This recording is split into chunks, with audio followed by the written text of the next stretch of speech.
আর কিছু সময় শুরু হচ্ছে বহুল প্রতীক্ষিত ত্রয়োদশ জাতীয় সংসদ নির্বাচন ও গণভোট। অবাধ, সুষ্ঠু, নিরপেক্ষ নির্বাচন আয়োজনে সারা দেশে কঠোর অবস্থানে আইনশৃঙ্খলা বাহিনী। নির্বাচন ও গণভোটের সবশেষ পরিস্থিতি নিয়ে জানাতে এই মুহূর্তে রামপুরা এলাকা থেকে যুক্ত হবেন আমাদের সহকর্মী অজিত সরকার এবং টাঙ্গাইল থেকে যুক্ত হবেন আমাদের সহকর্মী সোহেল তালুকদার। শুরুতেই যেতে চাই ঢাকায়, সেখানে রয়েছেন অজিত সরকার। অজিত, নিশ্চয়ই আমাকে শুনতে পাচ্ছেন। আর মাত্র 1.5 ঘন্টা সময়ের মতো বাকি, এরপরেই একটি মাহেন্দ্রক্ষণের অপেক্ষায় রয়েছে বাংলাদেশ। ভোট কেন্দ্রে লোকজন আসতে শুরু করেছে কিনা, আইন শৃঙ্খলা পরিস্থিতি নিয়ে জানাবেন। মধ্যরাত শেষে ভোর হতে চলল প্রায়। কেমন দেখছেন সার্বিক পরিস্থিতি, জানাবেন। ধন্যবাদ কৌরি। আপনি এখানে সেই যে ফজরের নামাজের পরেই কিন্তু আসলে আমরা লোকজনকে দেখতে পাচ্ছি ভোট কেন্দ্রে। এর আগে যদিও আসলে কিছু কিছু কেন্দ্রে আমরা আসলে অল্প কয়েকজন লোকজন আমরা দেখেছি বিচ্ছিন্নভাবে। তারপরে এখন আমরা এই মুহূর্তে কিন্তু আছি রাজধানীর রামপুরা যে একরামুন্নেছা বালিকা উচ্চ বিদ্যালয়, এর সামনে আছি। আর এর পাশে আছে কিন্তু একরামুন্নেছা বালক উচ্চ বিদ্যালয়। এটা হলো ঢাকা 11 আসন। এই আসনে কিন্তু বিএনপির ধানের শীষের প্রতীকের প্রার্থী এম এ কাইয়ুম এবং শাপলাকলি প্রতীকের যে 11 দলীয় জোটের মনোনীত প্রার্থী এনসিপি নেতা নাহিদ ইসলাম এবং জামায়াতের যে দাঁড়িপাল্লার যে নেতা রয়েছেন আতিকুর রহমান, উনি সহ বেশ কয়েকজন হেভিওয়েট প্রার্থী এখানে লড়ছেন। বিশেষ করে এখানে ধানের শীষের প্রার্থী এম এ কাইয়ুম এবং যে এনসিপি নেতা নাহিদ ইসলামের শাপলাকলিকের প্রতীকের প্রার্থীর মধ্যে কিন্তু একটা হাড্ডাহাড্ডি লড়াই কিন্তু ঢাকা 11 আসনে আছে। আমরা বিভিন্ন ভোটার এবং সাধারণ মানুষের সঙ্গে কথা বলে সেটাই জেনেছি। আপনাকে একটু আমরা এখানের যে যারা আছেন, বেশ কয়েকজন এখানে কর্মী আছেন, তাদের সাথে আমরা একটু কথা বলবো আসলে যে এই আসনে আসলে তার কি অবস্থা, ভোটের পরিবেশ কেমন, এখানে কোনো ধরনের অপ্রীতিকর ঘটনা ঘটেছে কিনা, তারা আসলে কেমনটা মনে করছেন, তারা কি ভাবছেন তাদের প্রার্থীকে নিয়ে। আসলে এই যে একটা দীর্ঘ এত বছর পরে একটা নির্বাচন হচ্ছে, তারা এই যে একটা গণতন্ত্রের পথে দেশ যাবে, এই যে একটা উৎসাহ উদ্দীপনা সারা দেশে বিরাজ করছে, কি ভাবছেন এই নির্বাচনকে নিয়ে? আপনার প্রার্থীকে কতটা আশাবাদী আপনার প্রার্থীকে নিয়ে? আমার প্রার্থীকে তো ইনশাল্লাহ আমরা আশাবাদী যে আমাদের এম এ কাইয়ুম সাহেবকে আমরা বিজয় করে ইনশাল্লাহ ফুলের মালা গলা দিব ইনশাল্লাহ। আমরা দীর্ঘ প্রতীক্ষা অপেক্ষায় ছিলাম, প্রায় 18 বছরও বেশি, 19 বছরের উপরে। আমরা অনেক যুদ্ধ করেছি, রাজপথে আন্দোলন সংগ্রাম থেকে শুরু করে বিগত সরকার যে অন্যায় করছে আমাদের জনগণের উপরে, আমাদের বিএনপির উপরে, নেতাকর্মীর খুন থেকে শুরু করে বিভিন্ন মামলার হয়রানি, অনেক ধরনের আমাদের উপর অত্যাচার নির্বিচার করছে।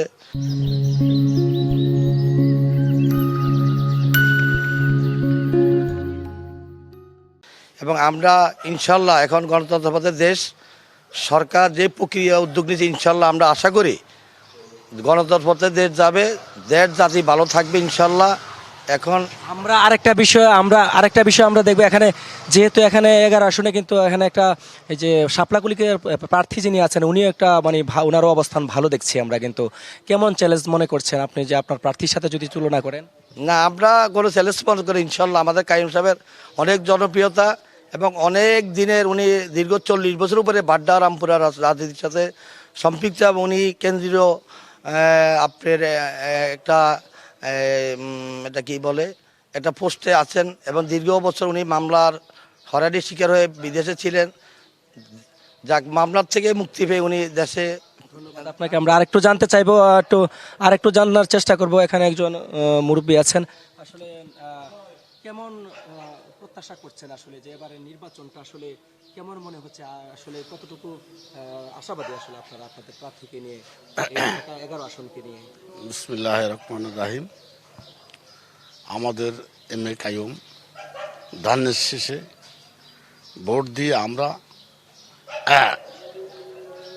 অনেক জয়যুক্ত করব এবং এইখানে বিএনপির ঘাঁটি, বিএনপি কাইয়ুম সাহেবকে ভোট দিয়া বিপুল ভোটে বিজয় হইবে ইনশাআল্লাহ।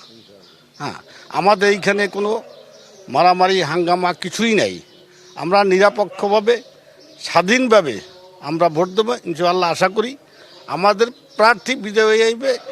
শুধু এইখানে না, সারা বাংলাদেশই বিএনপির এমন একটা ঢল আসছে, হ্যাঁ, যে ইনশাআল্লাহ আমাদের তারেক রহমানকে আমরা বিজয় করিয়া এই দেশের প্রধানমন্ত্রী বানাইয়া আমরা আমাদের ঘরে ফিরাইব। ধন্যবাদ। যে এই আসনে ঢাকা 11 আসনে এখনো পর্যন্ত কোনো ধরনের অপ্রীতিকর ঘটনা ঘটেছে কিনা এখানে বা সামনে কি মনে হচ্ছে সামনে যে পরিবেশ, নির্বাচনী পরিবেশ, সারা রাত ছিলেন এখানে বা বেশ কয়েকদিন ধরে প্রচারণায় ছিলেন, আসলে কি মনে হচ্ছে কোনো ধরনের কোথাও কোনো অপ্রীতিকর ঘটনা ঘটেছে কিনা, এরকম দেখেছেন কিনা? না, আমাদের রামপুরা 22 নং ওয়ার্ডে আজ পর্যন্ত 11 আসনে কোথাও কোনো অঘটন ঘটে নাই। ইনশাল্লাহ আমরা আশা রাখছি আমরা কোনো এই ঘটনা সামনে ঘটবে না, সুষ্ঠুভাবে নির্বাচন হবে, আমরা এটাই সবার কাছে সুষ্ঠুভাবে। ধন্যবাদ। জি করি, যেমনটি শুনছিলেন তারা আসলে খুবই আশাবাদী, যে তাদের প্রার্থীকে নিয়ে তারা খুবই আশাবাদী। আর এই আসনে কোনো ধরনের অপ্রীতিকর ঘটনা ঘটেনি, খুবই শান্তিপূর্ণভাবে তারা আসলে প্রচারণা চালিয়েছেন এখানে। আর এখনই যে ঘন্টা পরেই তো শুরু হচ্ছে ত্রয়োদশ জাতীয় সংসদ নির্বাচন। দেশব্যাপী আসলে উৎসব আমেজে কিন্তু এখন সবার মধ্যে বিরাজ করছে। সবাই শান্তিপ্রিয়ভাবে, তারা শান্তিপূর্ণভাবে ভোট কেন্দ্রে আসবে ভোট দিতে। আমরা এখনই দেখতে পাচ্ছি আসলে লোকজন কিন্তু বিভিন্ন অলিগলি থেকে বের হচ্ছে, লোকজন দেখা যাচ্ছে, কিন্তু তারা কিন্তু কেন্দ্রের দিকে সামনে কিন্তু আশেপাশে আসছে। আমরা ইতিমধ্যে দেখেছি যারা এজেন্টরা কিন্তু ইতিমধ্যে কিন্তু প্রবেশ করেছে, বা কেউ সামনে আছে, পাশে আছে, দাঁড়িয়ে আছে।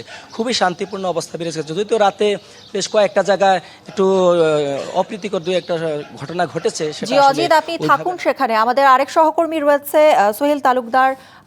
সোহেল, আমরা ঢাকার খবর কিন্তু জানছিলাম, টাঙ্গাইলের কি অবস্থা? আর মাত্র 1.5 ঘন্টারও কম সময় কিন্তু বাকি, এবং 7টা বাজতেই খুলে যাবে 43,000 ভোট কেন্দ্রের দরজা। ভোট কেন্দ্রে ভোটার আসতে শুরু করছেন কিনা, আইন শৃঙ্খলা পরিস্থিতি কেমন দেখছেন, কোনো ধরনের শঙ্কা পরিলক্ষিত হচ্ছে কিনা জানাবেন।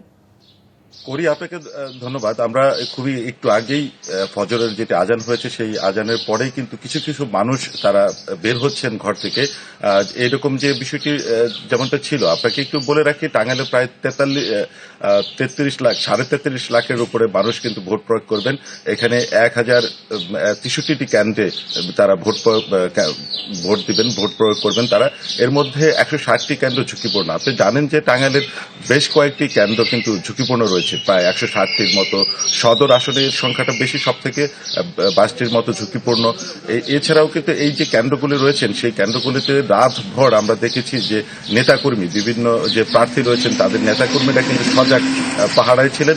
পাশাপাশি কিন্তু যে আইন শৃঙ্খলা রক্ষা বাহিনীর যে সদস্যরা রয়েছেন তারাও কিন্তু বেশ পাহাড়ের মধ্যে ছিলেন, যে যাতে কোনো প্রকার অপ্রীতিকর ঘটনা না ঘটে। তেমনি আমরা দেখেছি যে প্রায় এই জেলায় প্রায় 68 জন এক্সিকিউটিভ ম্যাজিস্ট্রেট যেটি রয়েছেন তেমন নিয়োগ রয়েছেন, 12 জন জুডিশিয়াল ম্যাজিস্ট্রেট রয়েছেন, 2000-এর অধিক সেনা সদস্যরা রয়েছেন, 2500-এর অধিক পুলিশ রয়েছেন।